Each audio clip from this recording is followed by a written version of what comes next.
sports as a launchpad for cross-industry innovation. Hello everyone. I think we should have a presentation, but first of all, I would like to thank AIBC and Sigma Europe for inviting me here.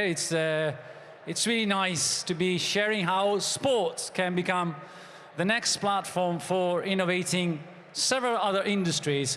And first of all, I want to send my biggest respect to a man, Samir Cheric, and Olga Yereshevsky for organizing this outstanding thing here. Samir, I remember meeting you back in Tel Aviv, long time ago, and the Sports Tech Nation Summit. You show that you had a deep commitment towards sports tech innovation, and this today proves that you've done strides, and thank you for the contribution that you're giving to our ecosystem. Thanks a lot. I want to kick off with a number. This is the number of active sports tech startups around the world. And what's striking most is that one-third of these startups, just one-third of these startups have been developed just in the past 5 years. These companies are not working on marginal tools. They are driving innovation across fan engagement, data and analytics, smart infrastructure, and many more. Startups have become the main source of innovation for sports, and this is true. And they are dominating one of the most dynamic segments of the market. So, what I would like to do today is drive you through a journey to discover where startups are making a difference, the areas where they're creating real impact, the global investment landscape and the rise of new champions, and some great stories from Italy as well, and how sports is becoming a great innovation testbed, a platform where new technologies are generated and then applied successfully far beyond the boundaries of the playing field. Why is this important? Because if we want to build a sports industry that is both competitive and sustainable, we need to stop treating innovation as a buzzword and start using it as a strategic capability. And this means start using startups in this respect are a fundamental element, and we must learn how to scout them, select them, evaluate them, and most importantly, integrate them into the system. And the future of sports is, I think, will belong to those who are able to do this faster and better than the others. You might be wondering why I'm standing here talking about this, because I've had the privilege of working in sports from different angles. I have 28 experience in professional sports. I've been an athlete myself as a professional footballer. I've then spent 8 years of my life at a digital transformation of a football league, and for the last 6, I am at the frontier of sports tech innovation with Wylab, Italy's first tech incubator.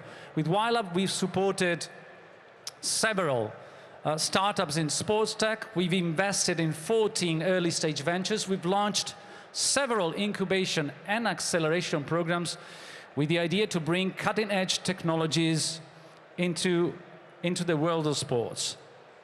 So let's look at where startups are driving impact and innovation in sports. They don't just touch one single area, but their innovation spans across the whole spectrum of the sports experience. Starting from the athletes, as you can see here, startups develop solutions regarding hardware, software, solution for before and after the activity. So for example, booking and discovery app or injury prevention tools. And then there's the fans. We just heard how gaming and the betting industry is influencing fan experience. So all the content platform, DAZN, Netflix of sports, fan experience is up. Fantasy sports and betting is a big thing in terms of technologies to increase the consumption of sports from sports fans. And finally, maybe less sexy, but it's still very much important, B2B solution for the decision maker in sports. The executive, the managers, they still need technologies to be able to, I see that the clock is stopped, just to give it again, just to provide a better solution for the leagues and the clubs, sponsors and media. The question is the market backing this solution and these technologies? I would say yes. So I prepared this very nice slide. I hope it's nice. Well, you can see some green bar charts. And this is the level of billions of dollars invested in sports tech startups in the last 5 years. As you can see, the dynamic. We had a boom after COVID, a consolidation, and then a little bit down. And now, we still don't have the numbers of 2025. We are waiting for Sports Tech X and our friends Ron Malhotra to come out with the new data. But we are, let's say, poised to become, well, this is going to be a solid year. But this is just one side of the coin. If we consider merger and acquisition operations, whereas the big fish buy the small fish, we can see that there is been movement in terms of merger and acquisition. Look at that. 2023, big movements, more than $10 billion invested in purchasing or acquiring different entities, and still solid. So we should consider this transaction all together, and if we add all those numbers in red, it's around $58 billion, but this is just for the publicly disclosed amounts transactions. So we suppose that it's $100 billion invested in technology startups. Where is this money invested? Well, the blue one in the middle is the Fan Experience Solutions. Fan Experience Solutions got more than a half of this investment. Was something like Fanatics, which you might know, starting from licensing, merchandising for American League franchises, now working with Juventus as well, working on digital collectibles and betting. And then we have solution for performance for the athletes, and 10 or 15% of this investment go to the more to the B2B solution. So I would say 58 billion, but we know it's more than that, total investment. There's a champion here. We have a record-breaking funding of Infinite Reality, which is now called Napster. It's a solution, it's a very innovative platform for building VR and 3D websites, VR and AR and XR games and media. And we have 20 new investors and initiatives and 10 new unicorns, which is companies that are valued more than $1 billion. And if you look at the geography of the investments, we can see this is a typically Northern American world, where most of the big giants are concentrated, and also Asia Pacific. Europe is, let's say, lagging a little bit behind. We have some big names, but there's still so much room to cover. If we shift focus from the tech giants to Italy, of course, the contracts is start, but there's still much room for improvement. And we have some champions. Wyscout is a technology platform for professional football, has been sold to Huddle in 2019. BodyFit, it's an online fitness platform similar to the Netflix of fitness, purchased by a German company. FitPrime, another company, very interesting, from Rome. With a single membership, you can do fitness in different gyms, purchased by another American company, Wylab. And finally, Sport Clubby, a company of our portfolio. It's a booking and discovery application, has been purchased again by a Spanish player. So what happens is that all Italian champions are being purchased by foreign entities. And then I'll give you some numbers. We have another one you can see here. Your personal trainer is not being purchased already because it's new startup, but it's a very interesting early stage ventures that came out from our acceleration program. It's a simple tool, an app, and a physical place where you can do practice fitness together with your personal trainer, and you pay per use the space. And it's growing a lot via franchising system. So what's missing in Italy now for sports tech? Not difficult to guess. One, it's capital. So there's few money are invested in sports tech.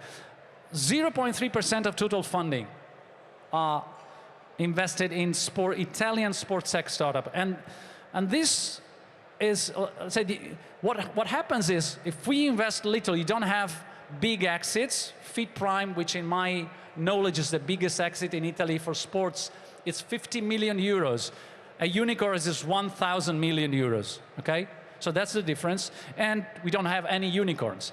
Plus, there's a corporate environment which is still reluctant to embrace technology and work with startups. So I don't see structured open innovation and venture client programs.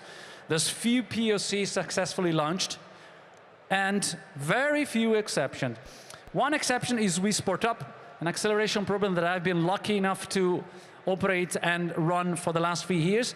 I think there's a video, and I'll leave you with a couple of minutes of this video. Today, we are here in this fantastic stadium, the Allianz Stadium, because with Juventus that has been following us since the first cycle of We Sport Up, we decided to close the circle and conclude here our third batch. Today, we will present 9 startups, new innovative realities that develop solutions, technology for sports, wellness, and health.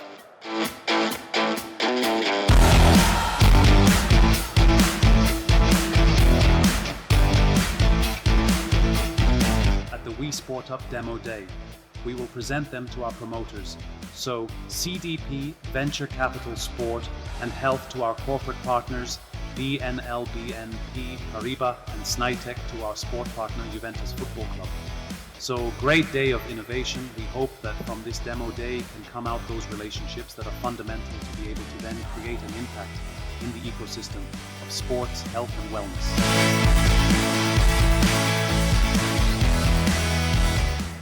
We Sport Up has been a stepping stone for us. It was the first incubator that really believed in us. Helped us understand what we want to do, how much we want to raise, where we want to go. We Sport Up for us represents a great opportunity for growth and how then also gathering feedback on how to improve our product. Is what provided us with great expertise, support, and mentorship. And it is because of him that we are here today.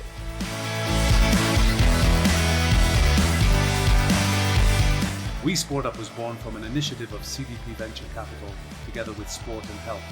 The goal is to research and select the best Italian and international startups that develop innovative solutions for sport and wellness with a very ambitious vision of creating an ecosystem of innovation applied precisely to sport and health. We have accelerated 26 startups, invested more than 2 million euros in initial investment and follow on. We have 10 successful case histories for POC made, capital raising, commercial successes, and a very strong community, more than 50 mentors who have contributed their expertise to the acceleration of these wonderful young realities.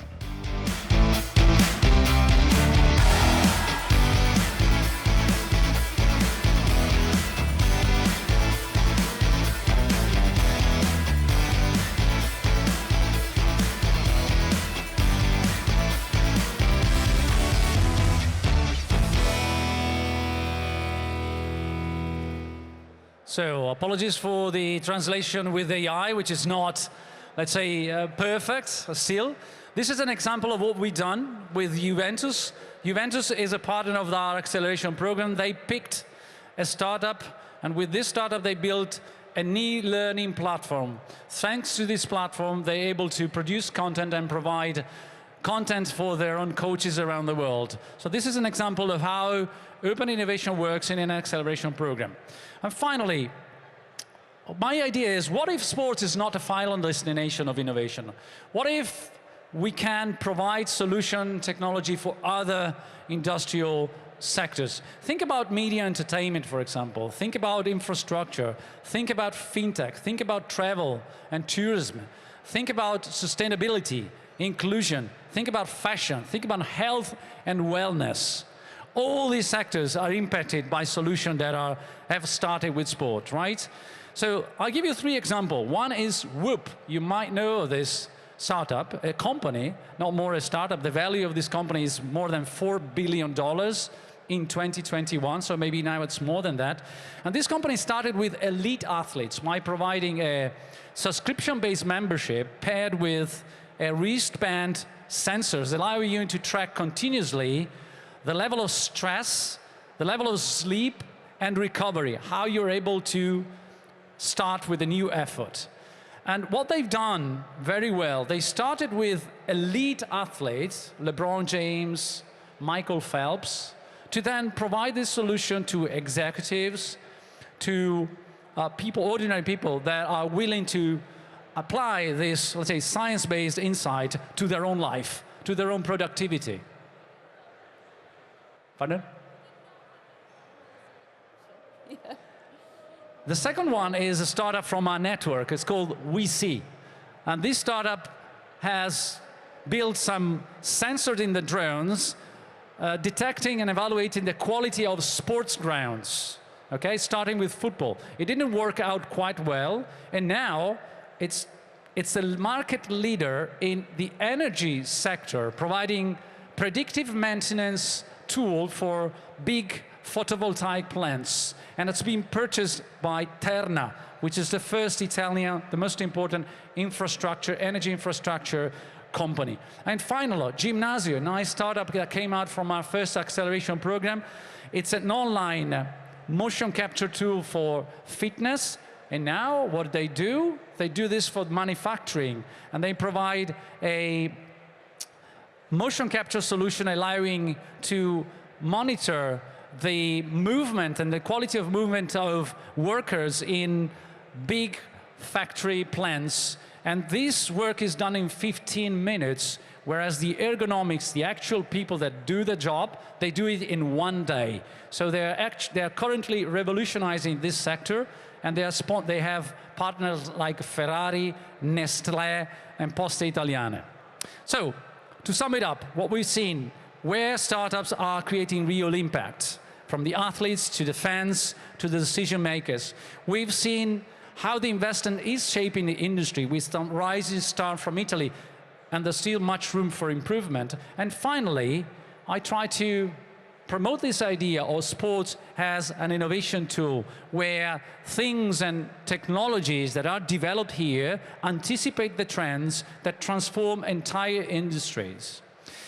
Why is this important? Because startups, as I said, are not nice to have, but they are essential. And if we want to build sustainable, a thriving sports ecosystem, we need to think of strategies in order to be able to integrate them into our own system.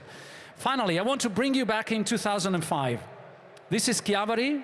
This is a place where my company is headquarters. And this is where a group of young guys decided to change and to disrupt the way football was analyzed and detailed and analyzed. And so they built a startup called Y-Scout. This startup met with our owners, which backed the company, and together they built a platform which is now in the hands of federations and clubs around the world. It's the most popular tool for scouting and analyzing games all over the world.